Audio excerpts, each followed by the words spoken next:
Lokatsiyani zo'rida yashayman degan obunachilarimiz uchun Chilonzor 7-kvartal 1-dom.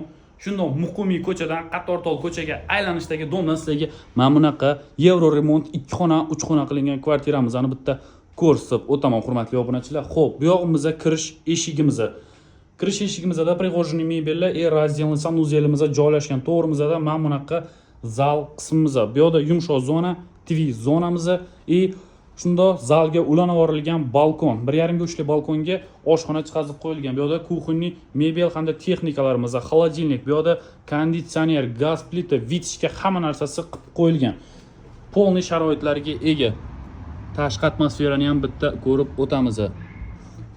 Xo'p, oldingi oshxona xonasi detskiy komnataga topshirilgan. Mana bu detskiy komnata qilib bittalik spalniyalar qo'yib qo'yilgan. O'zini shkofchalariga ham ega, hurmatli obunachilar.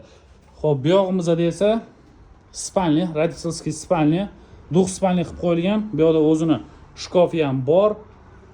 Polniy kvartiramiz tayyor, remontli holatda xarid qilib olib, ko'chib o'tib yashasanglar bo'ladi. Xo'p, ko'chani ham bitta ko'rsatib o'taman. Aytib o'tganimizdek, bu yoq Muqimiydan Qatortol ko'chaga aylanishda shunday o'g'ildagi dom. Metrogacha 2 yoki 3 minutlik peshkom yo'l. Shunday aylansanglar, sal yursanglar, Novza metroga chiqasiz. Juda ham yaxshi lokatsiyada 4 etajli domni 3-etajda joylashgan. Mana bunaqa lokatsiyada yashash hammamizga nasib qilsin, hurmatli obunachilar. Bu yog'imizda sanuzel.